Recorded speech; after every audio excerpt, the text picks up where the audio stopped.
Have you ever had one small moment ruin your whole day? One text left unseen. One careless comment. One traffic jam. We live in a world that constantly triggers us. And most of us, we're reacting all the time. But here's the secret. You don't have to. Over 2,000 years ago, on the battlefield of the Bhagavad Gita, Krishna taught Arjuna the ultimate way to master the storm inside.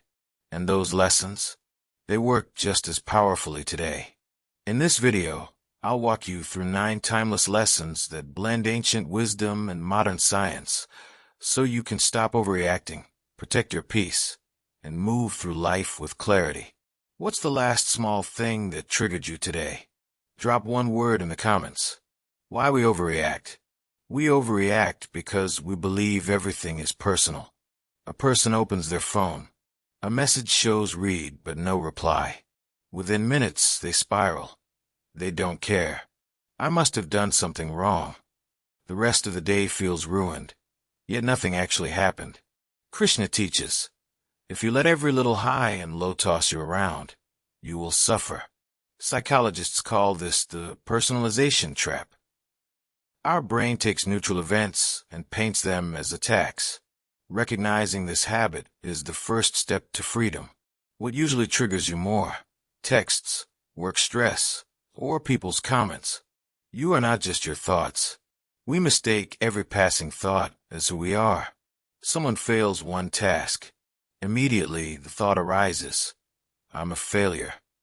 That thought loops all day, shaping how they feel about themselves.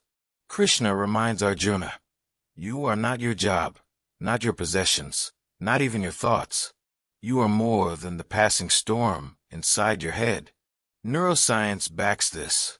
When we practice observing thoughts, the prefrontal cortex activates, creating space between me and my thoughts. Have you ever mistaken one bad moment as this is who I am? Yes or no? The witness mindset. Freedom begins when you stop being a puppet of impulses. 2 people get stuck in traffic. One rages, honking and shouting. The other notices irritation rising, but lets it pass. Same event. 2 very different outcomes. Krishna's advice, be the witness of your mind. Modern psychology calls this response flexibility, the space between stimulus and response where choice lives. This is where strength lies. If you had to choose one word to remind yourself to pause, what would it be? Guarding your inputs.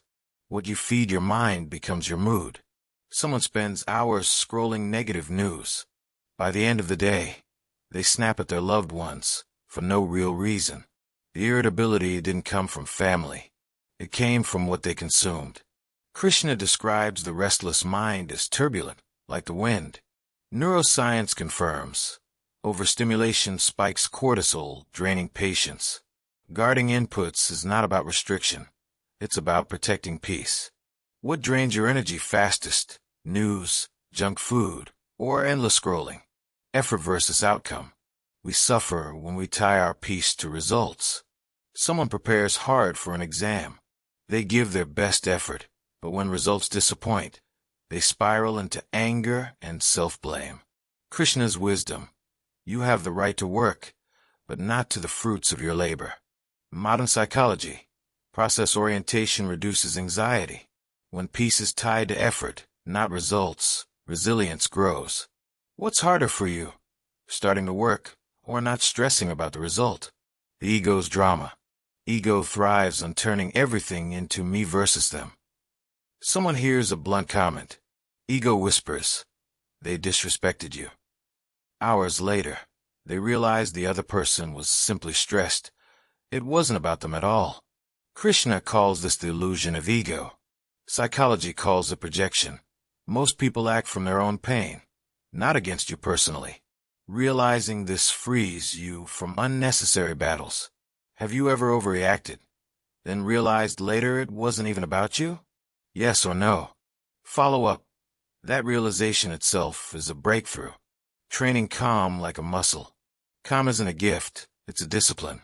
Someone starts with just 5 minutes of breathing daily. A month later, they notice they no longer explode at small frustrations. Krishna defines yoga not as poses, but as balance in action. Neuroscience confirms meditation strengthens circuits that regulate emotional reactivity. Calm is trained rep by rep. Which practice feels most doable for you? Breathing, journaling, or meditation? Follow up. Pick one and start small. That's how change sticks. Surrender and perspective. Peace comes when you control what you can and let go of what you can't. Someone pours hard into a project. Despite effort, it fails. Instead of despair, they remind themselves, I can steer my boat, but I can't control the ocean. Krishna's teaching. Surrender doesn't mean giving up. It means trusting a higher order, God, universe, or life itself. Psychology echoes this. Inner peace grows when focus stays only on what's in your control. Do you find it harder to accept people or situations? Bringing it all together, integration. Knowledge only matters when practiced. A person hears wisdom, feels inspired, but does nothing, and their life stays the same. Another applies even one teaching consistently, and over time, their whole way of living transforms. Krishna emphasizes abhyasa, consistent practice. Psychology calls it habit formation. Change isn't about doing everything at once. It's about steady reps of small actions. Which single lesson from today will you apply first? Let's review the full journey. Stop taking everything personally. Separate yourself from passing thoughts. Become the witness. Guard your inputs. Tie peace to effort, not results. Deflate the ego. Train calm daily. Surrender to life's bigger flow. And most importantly, integrate what you learn through consistent practice. These 9 principles are not just ideas, they're training tools. Each one is like a rep at the mental gym. And the more you practice, the stronger your inner calm becomes. Life will never stop throwing challenges. The world won't stop triggering you. But the real battlefield? It's always inside.